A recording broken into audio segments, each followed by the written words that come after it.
Jeannie and Ron Farris remember October 10th all too well. You could just see the wall just walk into the neighborhood. It was crazy.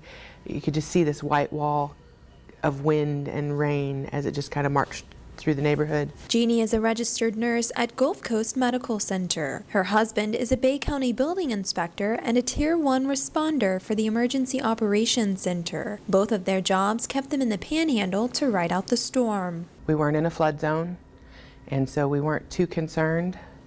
You know, we had our supplies and our water and everything, and we thought we knew what we were doing. We thought we were prepared, but there's no way you can prepare for what happened to us and to our community. Jeannie was at home with her 15-year-old daughter when the storm picked up. Meanwhile, Ron was at work. I had no idea how bad the hurricane was because we weren't in the big room. We were just doing our jobs there.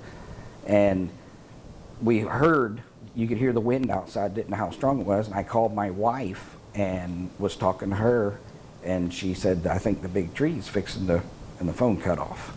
He said that the last thing he remembers hearing me say was, the big tree is coming down. And then we lost our cell service, and he didn't know if we were okay. He didn't know if we were alive, if the house was still standing. I didn't know if he was okay. You know, I didn't know where he was. I didn't know when I was going to get to see him again. And that was pretty scary. As soon as they opened the doors for us to go outside, I took off to try and get to my family. And it took me about 5.5 hours to get to Baldwin Road from the EOC, and we couldn't get any farther. The roads were blocked. So I had to turn around and come back. He got to us the next morning. And I have never been so happy to see that white truck pull in my driveway. Seeing the house, driving up to the house, was just an absolute shock. It was, your worst thoughts can, come to mind. 1 year later, and the family is still working to recover. Michael was supposed to be a 2, maybe a 3.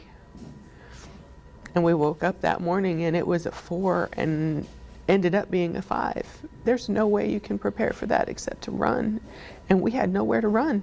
A large oak tree came tumbling down on the home, splitting it open and leaving a great deal of damage behind. Basically split our house kind of down the middle, broke the roof, cracked the block. I think there's 11 holes in the roof, and tweaked the house where you can't open windows, and the house flooded. We had water pouring in from every vent and light fixture and fan. We had about 4 inches of water in the house. The ceilings have fallen in, it's full of mold, it's uninhabitable.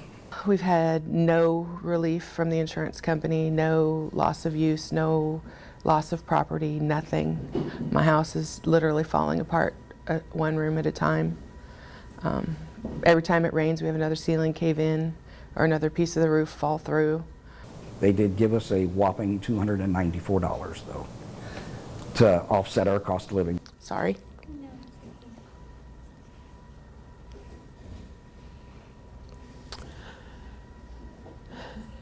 We're still broken here. The Farrises have hired an attorney.